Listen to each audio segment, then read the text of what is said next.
Selamat datang di channel saya Serangga Gatal. Jangan lupa di like dan subscribe-nya.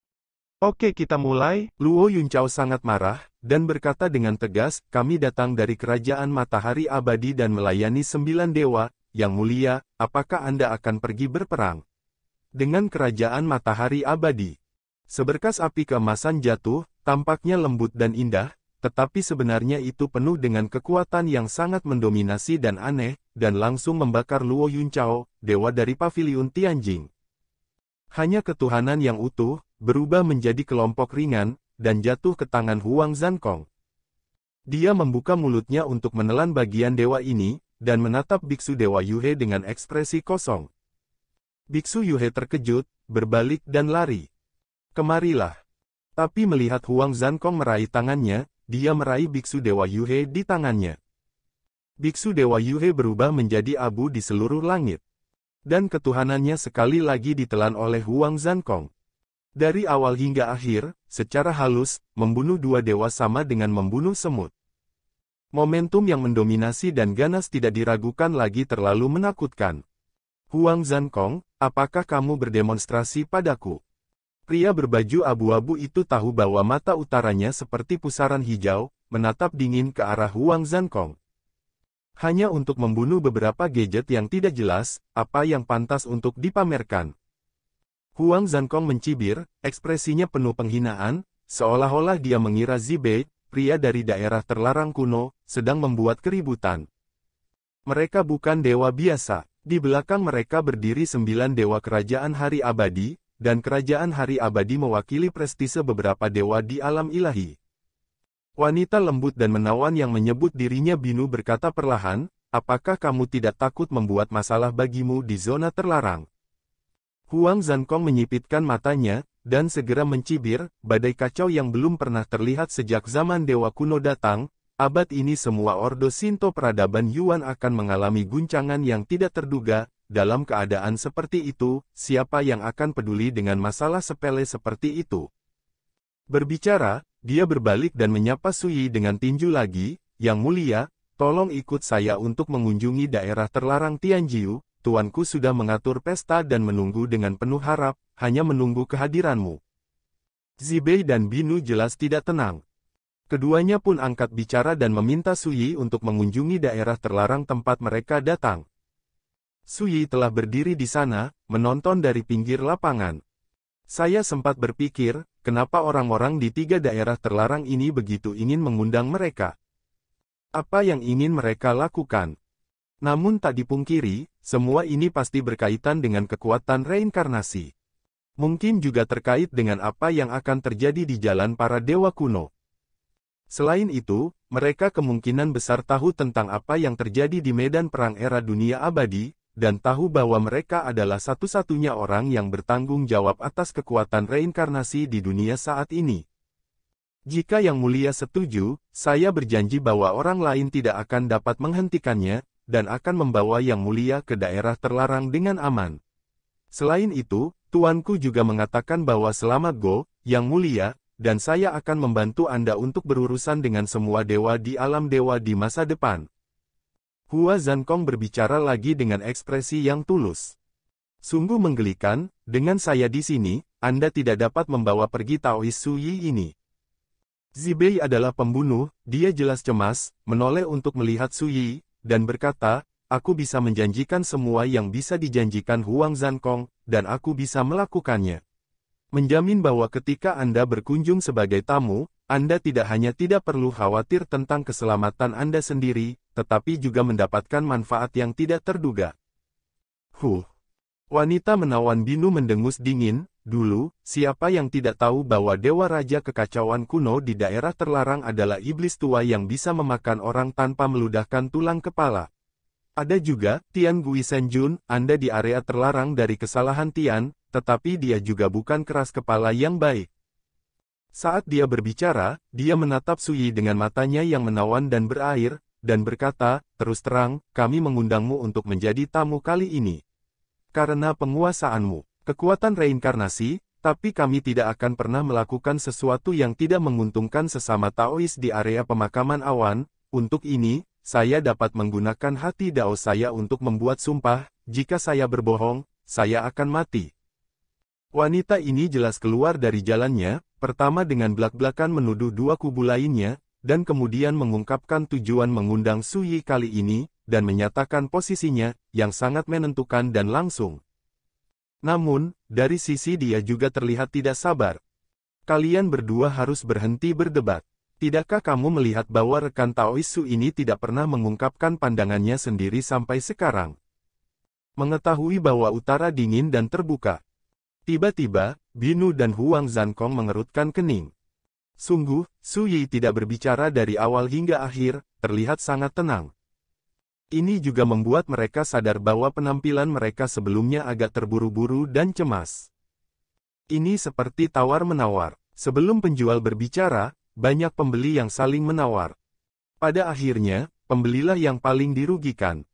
Saya tidak tahu apa yang Anda pikirkan, Anda bisa mengatakan apa saja. Zibei Wenseng. Dua lainnya memandang Su Yi secara bersamaan. Su Yi menyesap dari kendi dan berkata sambil tersenyum, bukan tidak mungkin menjadi tamu, jadi, jika tuannya masing-masing benar-benar ingin bertemu denganku, mungkin juga membiarkan mereka datang ke kota yang hilang bersama, biarkan aku menjadi tuan rumah dan memperlakukan mereka dengan baik, bagaimana? Alis ketiga makhluk misterius itu semuanya mengerutkan kening. Binu berkata pelan, Yang Mulia, saya tidak tahu, waktunya belum tiba, dan tuan saya tidak bisa datang ke perjamuan secara langsung. Su Yi tiba-tiba mengerti dalam hatinya, jam berapa belum tiba, itu jelas adalah tuan di belakang mereka bertiga, dan dia tidak bisa meninggalkan area terlarang di mana dia adalah. Seperti Luo Xuanji, yang pernah mendominasi kota yang hilang, jika dia tidak menghancurkan kekuatan terkutuknya, dia tidak akan bisa meninggalkan kota yang hilang sekarang. Untuk memahami hal ini, Su Yi samar-samar memiliki firasat bahwa keberadaan menakutkan di area terlarang seperti Chaos Ancient God King, Tiangui God King, Del. Juga dapat memiliki pemikiran yang sama dengan Luo Xuanji, tujuannya adalah untuk menggunakan kekuatan reinkarnasinya sendiri untuk keluar dari area terlarang. Sayang sekali mengatakannya. Su Yi berkata, saat ini, saya memiliki sesuatu yang penting untuk dilakukan dan saya harus pergi ke Tanah Matahari Abadi. Saya hanya bisa berterima kasih kepada tiga tuan di belakang. Mereka atas undangan baik mereka. Ini adalah penolakan. Sikapnya juga sangat sopan. Lagi pula, tiga lainnya tidak pernah mendominasi. Binu, Zibei, dan Huang Zankong secara alami mendengar apa yang dimaksud Su Yi, dan saling memandang, alis mereka semakin berkerut. Tarik napas dalam-dalam, Zibei menghela nafas, tolong jangan buat saya malu, Tuhan telah menginstruksikan, jika Anda tidak dapat mengundang Anda untuk menjadi tamu ini waktu, berhenti Anda tidak akan memaafkan saya dengan mudah. Su Yi tersenyum dan berkata ringan, lalu apa yang ingin kamu lakukan? Mau saya jelaskan? Sepasang mata hijau Zibei menunjukkan ketidakberdayaan, dan berkata, jika harus, saya hanya bisa mengundang Yang Mulia untuk menjadi tamu secara langsung. Apakah kamu memiliki sikap yang sama? Su Yi memandang Binu dan Huang Zankong. Binu menghela nafas dan berkata, jangan khawatir, Yang Mulia, meskipun kami menggunakan kekerasan, kami bermaksud baik dan tidak akan menyakitimu sedikitpun, dan secara pribadi akan memberitahumu di masa depan. Minta maaf. Huang Zankong sangat langsung, mengatakan jika Anda pikir Anda memiliki kekuatan untuk mengalahkan saya, Anda bisa melakukannya, jadi, bahkan jika saya kalah, Anda bisa kembali buat perbedaan dengan Tuhan, dan jika kamu kalah, kamu akan menjadi tamuku, bagaimana dengan itu? Suasana menjadi sunyi sepi. Su Yi tidak pernah suka menimbulkan perbedaan, dan dia tidak suka memainkan trik semacam ini, jika tidak, dia dapat sepenuhnya menggerakkan ketiganya saat ini dan biarkan ketiganya bertarung terlebih dahulu. Namun, trik semacam ini mudah dilihat, tetapi tampaknya dia sangat tidak kompeten dan hanya memainkan trik semacam ini yang tidak ada di meja. Oleh karena itu, setelah mengkonfirmasi sikap ketiga orang ini, Su Yi berkata langsung kemana saya ingin pergi, saya memiliki keputusan akhir, tidak ada yang bisa memaksanya saya menolak saya tidak bisa mengubah apapun kecuali saya mati. Untuk beberapa saat, dia melirik ketiganya, jika kamu melakukannya, kamu akan dianggap sebagai musuh olehku, dan kamu tidak akan pernah mati. Ini sikapku, kamu yang memilih. Wajah ketiganya murung, kaget dan heran. Tidak ada yang menyangka bahwa orang kuat muda Taijing seperti Su Yi akan memiliki sikap yang kuat ketika dia tahu asal-usul dan kekuatan mereka. Benar mereka diperintahkan untuk datang dan mengundang Su Yi menjadi tamu, dan sikap mereka juga sangat hormat, tapi bukan berarti mereka benar-benar menganggap Su Yi setara. Bahkan adegan sebelumnya Huang Zankong membunuh ribuan orang kuat juga diperlihatkan kepada Su Yi, tujuannya agar Su Yi memperbaiki sikapnya, jangan hati-hati semoga beruntung. Tapi jelas bahwa Su Yi, seorang pemuda dari alam besar, tidak memakan set ini sama sekali. Maaf. Tiba-tiba, Zibei membungkuk meminta maaf, perintah Tuhan tidak boleh dilanggar, hanya tersinggung. Su Yi mengangguk dan berkata, masuk akal bagimu untuk membuat pilihan seperti itu. Zibei tinggal sebentar, tetapi dia tidak pernah berpikir bahwa seorang pemuda seperti Su Yi akan berani mengomentari dirinya sendiri dengan begitu enteng. Dia tidak tahu bahwa setelah mengintegrasikan kekuatan Taoisme Li Fuyu, di mata Su Yi hari ini, detail dan kekuatan mereka bertiga telah lama terlihat melalui. Selain itu, dengan temperamen Su Yi, dia tidak pernah takut pada siapapun, jadi bagaimana mungkin dia tidak berani berbicara keras, takut mengejutkan langit dan orang. Kalau begitu, itu bukan dia Su Yi. Tolong. Zibei mengabaikan pikirannya yang mengganggu dan membuat isyarat mengundang Su Yi dari jauh. Ini adalah sikap bertarung. Binu dan mata Huang Zankong berkilat, dan pada akhirnya, keduanya terdiam dan tidak bercampur, seolah ingin meminjam tangan Zibei dan mencoba Su Dedep dari Yi. Bahkan jika Su Yi ditekan oleh Zibei, dengan kekuatan keduanya, dia dapat memblokir dan bertarung. Ledakan. Zibei berkibar dalam pakaian abu-abu, dan cahaya ilahi hijau yang aneh dan menyilaukan memancar dari tubuhnya, seperti naga yang berkeliaran di sekitarnya. Kekuatan ilahi yang menakutkan yang membuat kekosongan bergetar menyebar dan mengunci Su Yi dengan kuat.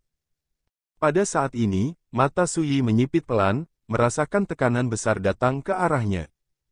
Tapi pada saat ini, ada bunyi gedebuk. Sebuah kepala berdarah jatuh dari langit dan menghantam permukaan sungai di wilayah perairan ini, memercikkan rentetan ombak yang berlumuran darah.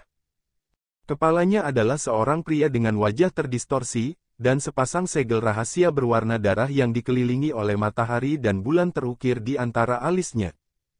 Ketika saya melihat adegan ini, Zibei, Huang Zankong, dan Binu semuanya berubah warna.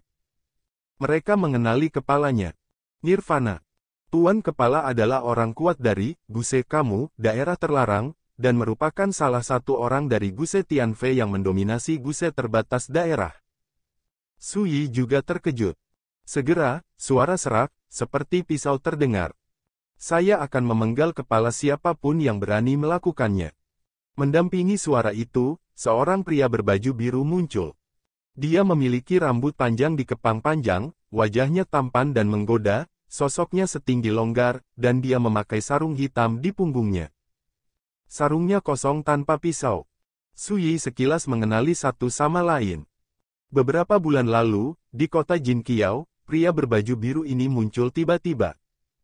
Pada saat itu, pria berbaju biru jelas menyadari bahwa dia adalah reinkarnasi dari Li Fuyu, dan dia sampai pada titik ini, tetapi ketika dia melihat dirinya sendiri, dia berbalik sekitar, dia hanya mengatakan bahwa ketika dia menjadi Li Fuyu, dia akan kembali untuk menemukan dirinya sendiri.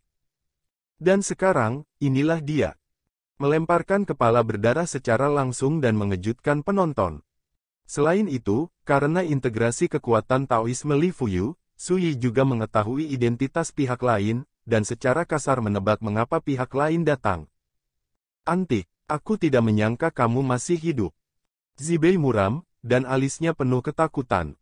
Sebelumnya, dia berencana untuk berurusan dengan Su Yi, tetapi saat ini, dengan munculnya pria berbaju biru, kekuatan yang terpancar dari tubuhnya telah berkurang. Banyak. Saya tidak menyangka perampokan zaman itu tidak bisa membunuhmu. Suara menawan Binu menjadi dingin. Dan Huang Zankong menatap kepala iblis jahat yang berdarah itu, dan berkata kamu membunuh anak buah Guse Tian, jadi kamu tidak takut diburu. Dia, seperti Zibei dan Binu, jelas sangat cemburu pada pria berbaju biru ini, yang disebut pengelana yang sia-sia. Bunuh mereka semua, apa menurutmu aku akan takut? Su Xingke berkata dengan wajah tanpa ekspresi, saya tidak takut untuk memberitahu Anda, ketika saya datang, saya juga bertemu orang-orang dari Pulau Terlarang dan Gunung Jiuli, mereka sangat masuk akal dan telah menyerah pada operasi ini dan kembali ke kehidupan mereka. Setelah jeda, dia melanjutkan hanya nirwana ini yang punya tulang punggung, saya mau coba kalau pisau saya masih tajam, lalu saya potong kepala. Semua orang tampak tidak yakin. Pulau Sihir Terlarang dan Gunung Jiuli juga merupakan area terlarang di Sungai Changjiang, serta area terlarang Buse, area terlarang kuno yang kacau, area terlarang penguburan awan, Tianjiu terlarang area, jalan menuju Dewa Kuno dan area terlarang Huntian, di mana kota yang hilang berada secara kolektif dikenal sebagai 8 area terlarang era. Tidak diragukan lagi, orang-orang dari Pulau Terlarang, Gunung Jiuli, dan area terlarang Buse juga datang khusus untuk Su Yi, tetapi dalam perjalanan, mereka menderita intersepsi yang sia-sia. Sekarang, bagaimana Anda akan memilih? Void Walker sangat kalem, namun sikapnya sangat tajam dan bertenaga. Meskipun sarung di belakangnya kosong, seluruh pribadinya seperti pedang ilahi tiada taraf yang tersembunyi di dalam kotak yang dalam. Huang Zankong tiba-tiba maju selangkah, sosok jangkung yang perkasa mengalir dengan cahaya keemasan yang menyilaukan, dan kekuatannya tiba-tiba naik ke langit. Dia berkata dengan sungguh-sungguh, dalam rumor kuno, dikatakan bahwa jalan pedang pengembara virtual Anda luar biasa, bisakah Anda membiarkan saya melihatnya? Su Xingke berkata, membagi hidup dan mati. Huang Zankong berkedip, dan dia berkata, aku hanya ingin melihatnya. Wu Xingke melirik Huang Zankong dan hendak mengatakan sesuatu. Su Yi, yang telah menonton dari pinggir, berkata dengan dingin, aku juga ingin melihat. Virtual Walker terdiam.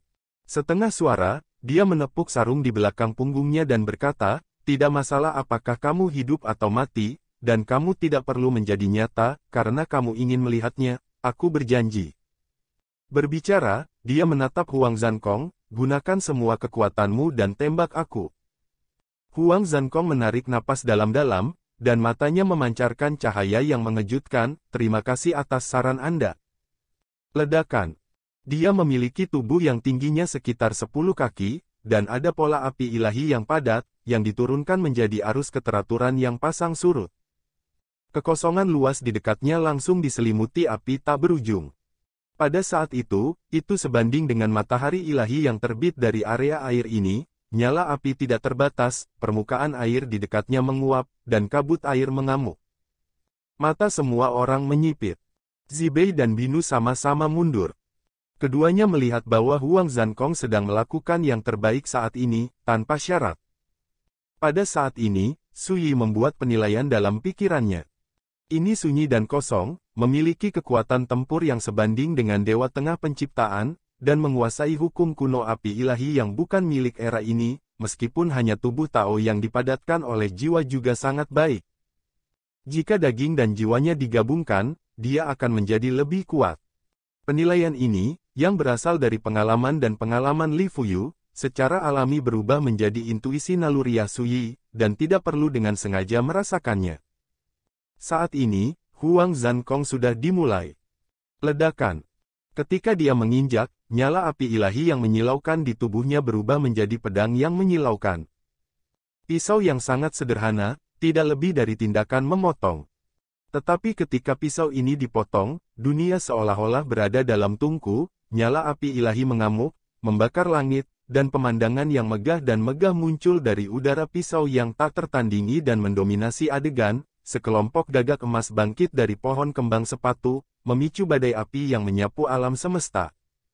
Sebelum perubahan, Su Yiduan tidak dapat memahami kekuatan dan misteri semacam ini yang dimiliki oleh tingkat dewa. Tapi sekarang berbeda, ketika dia melihat pisau ini, dia secara alami membuat banyak penilaian yang akurat dan misterius di dalam hatinya, dan bahkan berspekulasi bahwa jika saat ini dia menghadapi pedang ini, hanya dengan menggunakan kekuatan pedang 9 penjara, dapatkah ada kesempatan untuk memblokirnya? Jika tidak, Anda akan menderita. Saat membuat penilaian ini, Su Yi merasa agak halus. Seawal Orde Taihe, dia mampu membunuh Tuhan. Sekarang, dia adalah kesempurnaan agung Taixuan. Tapi sekarang tampaknya masih ada celah besar yang tidak dapat diperbaiki di hadapan Huang Zankong, jiwa dewa tingkat menengah. Sudah terlambat untuk berbicara, pikiran-pikiran ini hanya melintas dalam sekejap, dan perhatian Su Yi telah jatuh pada kekosongan. Tidak ada ombak. Bahkan bukan angka. Hanya tangan kanan yang diangkat, tangan menjadi pisau, dan semuanya ada di udara. Ledakan. Api ilahi yang mengamuk tiba-tiba padam. Saat ledakan yang menggetarkan bumi terdengar, gambar kumpulan gagak emas yang berkibar di udara terkoyak dan menghilang. Semuanya menurun. Seperti matahari yang terik di langit, cahaya dan nyala api menghilang dari dunia. Selanjutnya, tubuh setinggi Zhang Huang Zankong melesat ke belakang dengan ganas, seolah dipukul oleh gunung suci, retakan mengejutkan muncul di tubuh. Itu adalah luka pisau. Menggantung dari bahu, tarik celah lurus. Hampir membelahnya secara diagonal. Dia menabrak air dan tercebur ke langit. Zibei dan Binu melebarkan mata, tangan dan kaki mereka menjadi dingin. Kehilangan satu gerakan. Dan hampir hancur. Dan dari awal hingga akhir, metode yang diungkap oleh para virtual traveler sangat biasa, begitu saja, mereka bisa melakukan apa saja sesuka hati. Bagaimana perasaanmu? Victor menatap Su Yi dengan tenang. Su Yi berpikir dibandingkan dengan puncakmu, pisau ini sedikit lebih rendah. Lebih rendah. Zibei dan Binu memiliki rasa absurditas. Ini seharusnya membuat Huang Zankong, yang dikalahkan begitu parah oleh pisau ini, menderita. Tapi siapa sangka, virtual traveler itu mengangguk dan berkata, sudah tidak sebagus dulu, tapi karena bukan untuk membunuh orang, sudah cukup. Su Yi tersenyum, sudah lebih dari cukup, sudah lebih dari cukup. Di kejauhan, siluet Huang Zankong tersapu keluar dari air. Eksistensi misterius yang telah membunuh ribuan pria kuat dan menyiksa dua dewa sambil berbicara dan tertawa sebelumnya, kini memiliki wajah yang rumit. Takut, kaget, kagum. Jika tuanku tahu bahwa kamu masih hidup, aku khawatir dia tidak akan memaafkanmu dengan enteng dan mengucapkan selamat tinggal. Lagi pula, Huang Zankong berbalik tanpa melihat ke belakang. Setelah hening beberapa saat, saya tahu jalan utara, tidak akan lama sebelum jalan menuju Dewa Kuno akan dimulai kembali, dan itu sulit bagimu untuk melindungi sesama Taois Su ini. Setelah jeda, dia memandang Su Yi, jika Taois Su membutuhkannya, aku pasti akan memberikan suaka Taois di area terbatas Chaotic, dan mengucapkan selamat tinggal. Dengan itu, dia berbalik. Su Xingke menyaksikan adegan ini tanpa ekspresi, tanpa henti. Pada saat ini, Binu memandang Su Yi dengan sungguh-sungguh dan berkata, teman Su, apakah Anda percaya atau tidak, kami di area pemakaman awan dengan tulus ingin. Setelah itu, sosoknya bergoyang, berubah menjadi hujan merah muda, melayang. Apakah menurutmu mereka tulus? Su Yi bertanya. Tamu yang budiman berkata kamu berharga, dan mereka akan menunjukkan ketulusan mereka. Su Yi tersenyum tentu saja. Su Xingke memandang Su Yi dan berkata, ketika kekuatannya tidak sama, ketulusan mereka dapat berubah menjadi kejahatan kapan saja. Kamu seharusnya bisa merasakan bahwa sebelum aku datang, meskipun orang-orang ini menghormatimu, jauh di lubuk hati, mereka tidak melihatmu sebagai pria yang setara, sebaliknya, beraninya kamu mengabaikan sikapmu dan mengundangmu menjadi tamu. Su Yi mengangguk dan berkata, memang. Zibei, Huang Zankong, dan Binu semuanya melayani tuan mereka, dan mereka bahkan tidak melihat diri mereka sama dalam karakter hati mereka. Bisa dibayangkan jika Anda benar-benar ingin menyetujui undangan mereka untuk menjadi tamu, master di belakang mereka masing-masing mungkin tidak bisa menganggap dirinya serius sama sekali. Tidak peduli seberapa tulus dan hormat Anda pada diri sendiri, seperti yang dikatakan tamu yang sia-sia, jika Anda menolak untuk bekerja sama, ketulusan ini akan berubah menjadi kebencian setiap saat. Pada analisis terakhir, tidak lebih dari satu kalimat jika kekuatan tidak cukup, jangan bicara tentang kesetaraan dan keadilan. Saya tidak pernah berpikir bahwa Anda akan membunuh orang-orang di area terlarang Guse. Su Yi memandang air di kejauhan, Kepala Nirwana masih mengambang. Su Xingke sedikit halus, dan dia berkata Jebo menjelaskan bahwa siapapun yang berani menghentikannya akan memotong siapapun, apapun yang terjadi, dia akan membawa itu. Dia bilang begitu, dan aku tidak akan sopan. Hebo. Tiba-tiba, bayangan seorang lelaki tua yang malang muncul di benak Sui. Sekian dulu dari Mimin. Terima kasih.